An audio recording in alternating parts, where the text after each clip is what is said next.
what really lies beyond the rush of Saigon's streets. As the city fades behind us, the Mekong Delta opens up. Wide, earthy waters carrying you toward islands where life moves at a different rhythm. Who built the small family factories tucked along these riverbanks, turning coconuts, cocoa, and rice into the products that fuel local communities? And what stories wait inside a humble homestay, where a single night reveals more about the Delta than any guidebook ever could? The following day, the journey brings us back to Saigon, but not before it leaves you wondering how many lives flow through these waters every day. At sunrise, we leave Saigon behind and push south toward the vast Mekong Delta. 2 days and 1 night to explore life along the river that sustains an entire region. As the highway unwinds, we pass quiet villages waking up for the day and endless green fields stretching toward the horizon. What stories wait along these waters, and how do the people who live here shape the rhythm of the Delta? We roll into the bustling Mekong Delta harbor, where a wave of tour coaches has already arrived, spilling out crowds eager to begin their river adventure. The air buzzes with motion, voices, and anticipation as everyone converges on the boats that will carry us deep into the Delta's winding waterways. Once inside, our guide for the day gave us a quick rundown of the day's journey, an introduction to the landscapes, villages, and river communities and farms that we'd soon be exploring across the Mekong Delta. From the briefing hall, we followed the flow of travelers down the long gangway toward the waiting boats, the river stretching wide and earthy beneath us. The moment we stepped aboard, our guide picked up the story, sharing how the Mekong Delta feeds millions, how entire communities rise and fall with the tides, and how life along these waters has stayed remarkably resilient. As the engines rumbled to life and we pushed off from the dock, the river opened before us, carrying us deeper into a world shaped by currents, canals, and the people who call this vast delta home. With the engine humming and the shoreline slowly drifting away, the journey into the heart of the Mekong Delta truly began. We cruised steadily along the Mekong, drifting past riverbank villages, quiet islands, and the everyday rhythm of life unfolding on the water. The river felt alive, carrying stories in every ripple. Eventually, we eased toward our first stop, a small family-run farm tucked beneath the palms, where we were welcomed with a colorful spread of freshly picked tropical fruits, each one grown just steps from where we stood. As we followed the narrow path deeper into the island, our guide brought the landscape to life, pointing out the small family farms tucked between the trees and explaining how each one contributes to the island's rhythm of daily agricultural work. Every few steps revealed another glimpse of local life, turning a simple walk into a window into the island's traditions. As we continued along the shaded path, we eventually reached a small family farm chosen to give us a true taste of island life. Platters of fresh fruit were waiting for us. Bright slices of pineapple, juicy watermelon, fragrant jackfruit, vibrant dragon fruit, and sweet mango, each one offering a different burst of tropical flavor. Our guide opened up a jackfruit and showed us its bright golden interior, revealing how each glossy pod is carefully pulled out and eaten. A few moments later, we continued deeper into the farm, passing clusters of tropical fruits growing right beside the trail, each one adding another layer to the island's vibrant, living landscape. As we continued along the trail, we passed right beside a towering jackfruit tree, its massive fruits hanging straight off the trunk. Seeing them up close made their sheer size impossible to ignore, like giant green sculptures growing right out of the bark. We were then guided to the Alluvia Chocolate Workshop, a small family-run operation where cocoa pods grown right here on their own farm are transformed into several delicious varieties of chocolate. The moment we arrived, it felt like stepping into the heart of a local craft that's been perfected over generations. They showed us the ripe cocoa pods split open, revealing the large pale beans inside, each one the starting point of the chocolate-making process. After seeing the raw ingredients up close, it was easy to appreciate how these humble beans are transformed into the rich chocolates crafted here on the farm. On the wall behind the counter, a colorful wall display showed Vietnam's major cocoa growing regions, from the southern lowlands to the highland farms. Right beside it, a simple pod to bar chart revealed how cocoa is transformed. Pods harvested, beans fermented, sun-dried, roasted, ground, and finally tempered into smooth chocolate. In just a glance, the whole journey from farm to finished bar came to life. They also had a tasting setup with tiny samples from about a dozen different flavors. And right beside the tray, rows of chocolate bars, nearly 24 varieties, each one infused with its own unique flavor profile. We then made our way to a nearby farm, where a lemon honey tea tasting session was waiting for us. This wasn't a display for tourists, it was a real working honey farm, with rows of their own beehives and a spread of homegrown honey in different flavors. After the introductions, they brought out a beehive Langstroth frame, absolutely covered in bees, and asked if I wanted to hold it.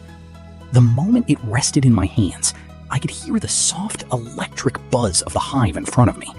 But surprisingly, I felt completely safe. Our host moved with an easy rhythm. She lifted a jar of fresh pollen for us to breathe in, its aroma warm and earthy, then tapped a tiny pinch into each glass, which already had honey in it. A bright squeeze of lemon followed, and finally the hot tea cascaded in, releasing a fragrant cloud that drifted up to meet us. I took a sip of the honey lemon pollen tea, and the flavor shifted as it warmed across my tongue. First the bright citrus, then the smooth sweetness of the honey, and finally that gentle, earthy pollen note rising at the end like a soft echo. Each sip felt a little different, layered, and surprisingly refreshing. We climbed back aboard and slipped once more into the gentle rhythm of the river. As we drifted forward, our guide passed out straws, then appeared with fresh coconuts, still cool from the shade. Cracking them open, he handed each one over. A crisp, refreshing drink to enjoy as the boat carried us deeper into the journey. Sailing onward, the Mekong kept shifting around us, a living ribbon of water where every bend revealed something new. Long-tail boats skimmed past in bursts of speed, slow cargo barges rumbled along heavy with goods, and fishermen stood poised at the edge of their skiffs, casting nets with practiced grace. Along the riverbanks, life unfolded in quiet vignettes, children waving from stilted homes, farmers tending plots carved into the mud. The scenes changed constantly, like the river was telling a different story with every mile.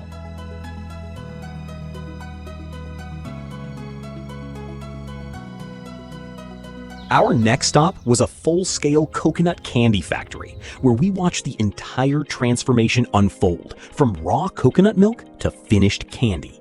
Freshly pressed coconut milk was poured into wide metal pans and heated over steady flames. As it simmered, the water slowly evaporated, turning the liquid thicker and richer. With constant stirring, it shifted from a pale, creamy milk into a glossy, caramel-colored syrup, the crucial stage known as cacao, where the sugars and fats begin to concentrate. Once it reached the perfect consistency, workers added flavorings or crushed peanuts, then spread the hot mixture onto cooling trays. As it set, the syrup firmed into a soft, chewy block. Finally, the slabs were cut into bite-sized pieces and wrapped by hand, completing the journey from coconut to candy in one mesmerizing cycle.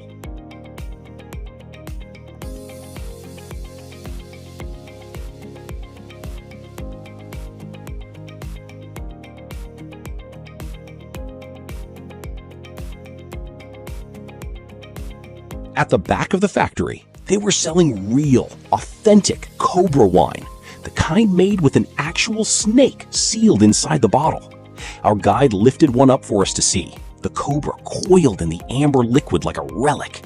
He explained that the venom is never removed, it stays inside the snake. But once submerged in high-proof rice wine, the alcohol slowly breaks down the venom's proteins, converting it into an inert, harmless form. What begins as a deadly toxin becomes nothing more than denatured protein suspended in the drink. We hopped into the waiting tuk-tuks and rattled off toward the far side of the island, passing through the small town center with its shops, scooters, and quiet village rhythm. At the Opposite riverbank, another set of sampans were already lined up for us. We stepped aboard and drifted into a narrow, peaceful channel, the water shaded by palms as the boat carried us toward a nearby farm, where a home-cooked lunch was waiting. Settling into the sampans felt like easing into another rhythm entirely, slower, quieter, almost dreamlike. The wooden boats rocked gently as we pushed off, their narrow hulls slipping into channels so tight and shaded it felt as if we were entering a secret passageway. The nipa palms rose on both sides, their fronds arching overhead until they formed a living canopy that filtered the sunlight into soft, shifting patterns on the water. As we drifted deeper, the world narrowed to the sound of the paddle dipping into the river and the rustle of palm leaves brushing against one another. Every bend revealed a new vignette, tangled roots gripping the muddy banks, clusters of young nipa shoots glowing bright green, and the occasional break in the foliage where sunlight spilled through like a spotlight. In places, the palms leaned so close that their leaves touched above us, turning the channel into a cool, shaded tunnel. Our sampan quietly slipped through the water as we sailed further into the channel. Clumps of water coconut crowded the banks, their wide green fronds arching overhead like a living tunnel. The boat glided past them in silence, just the soft hush of an oar slipping into the water. A bend in the channel opened to a small wooden dock waiting in the shade. We stepped ashore and followed a short path through fruit trees and farm huts, the smell of cooking drifting through the warm air. Our lunch spot was just ahead, ready to welcome us after this quiet, palm-covered ride through the Mekong. We crossed a narrow bamboo bridge, its poles flexing softly under each step as the stream whispered below. On the other side, a small thatched hut waited in the shade of tall palms. Inside, lunch had been set out, centered around the local specialty, elephant earfish, fried whole until the scales turned crisp and golden. The fish stood upright on its rack like a centerpiece of the Mekong, ready to be transformed into fresh rice paper wraps with herbs, noodles, and slices of green mango. It was simple, rustic, and unmistakably Mekong, an unforgettable meal.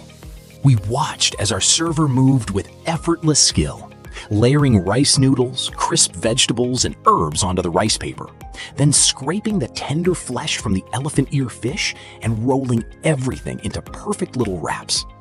Each one was handed over like a fresh creation straight from the Mekong kitchen. I admired the craft, but I'm not much of a fish person, and I wasn't entirely convinced the vegetables had been washed with bottled water, so I let the wraps pass and stuck to the cooked dishes instead. Even so, the whole presentation was a show in itself, a glimpse into the local way of turning a simple fish into a signature Mekong meal. Settling back onto the bus, we drove for just a few minutes, just enough time to watch the Mekong's palms drift past the windows like slow-moving shadows. Then, the road narrowed, and our driver eased to a stop beside a small concrete pathway. We stepped out into the warm afternoon air, backpacks slung over shoulders, and followed the path as it wound between coconut trees and quiet gardens. The river glimmered through the foliage, guiding us forward. At the end of the trail stood our overnight homestay, simple, welcoming, and perched right beside the Mekong, where the water carried the last light of day downstream. We all gathered beneath the wide, covered patio, perched right above the Mekong itself on concrete piers. The space felt open and breezy, with plenty of room for everyone to spread out and settle in as the river drifted past beside. An appeared with a handful of fresh starfruit, holding one up like a little golden star plucked straight from the garden. With a quick smile, she showed us how to peel it just right, then sliced it into perfect, crisp segments that caught the afternoon light. Starfruit has a bright, refreshing taste, lightly sweet with a hint of citrus, almost like a mix between pear and mild lemon. The texture is crisp and juicy, and when perfectly ripe, it carries a gentle tropical tang that makes each slice feel clean and cooling in the warm Mekong air. As we settled into the patio's easy rhythm, the Mekong became our backdrop, broad, steady, and alive with motion.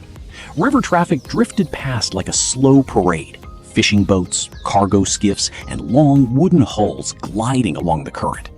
It didn't take long to notice the flow itself, sweeping from right to left, carrying clusters of water hyacinths that bobbed and spun in the brown water. Each drifting clump felt like a small reminder that the river never stops moving, even when we do. We stretched out beneath the riverside patio, letting the cool Mekong breezes drift through the open space.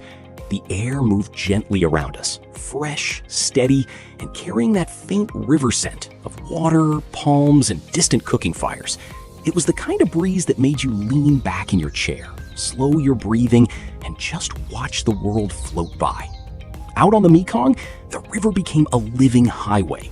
Heavy barges lumbered past in both directions, some pushing upstream against the current, engines rumbling low and steady, others gliding downstream with the flow, riding the river's natural momentum like giant driftwood giants. Their hulls were weathered from years of work, tires strapped along the sides as makeshift bumpers, and crews moved about with practiced ease, guiding these massive vessels through the wide brown water. The Mekong itself is one of the world's great rivers, over 2,700 miles long, flowing from the Tibetan Plateau all the way to the South China Sea. Its current changes with the seasons, strong and fast during the monsoon months, slower and gentler during the dry season. Here, in this stretch of Vietnam, the river can rise or fall by several feet depending on the time of year, shaping the lives of everyone who depends on it. As we sat beneath the patio, the sky began its slow transformation. The sun eased toward the horizon, its light shifting from bright yellow to a warm molten gold, then deepening into soft rose tones as it sank lower. Each minute painted the Mekong in a new color. After a delicious home-cooked dinner, I slipped away to get my bed ready for the night ahead, a small personal mission before settling in. The room was simple and cozy, but I knew the real challenge would come after dark, the inevitable battle with mosquitoes.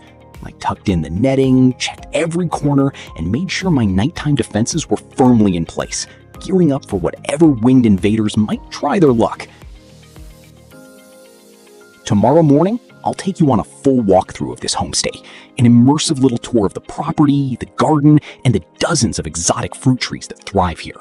From starfruit to jackfruit to papaya, this place is practically a living orchard, and you'll get to see every corner of it up close as the Mekong morning light filters through the leaves.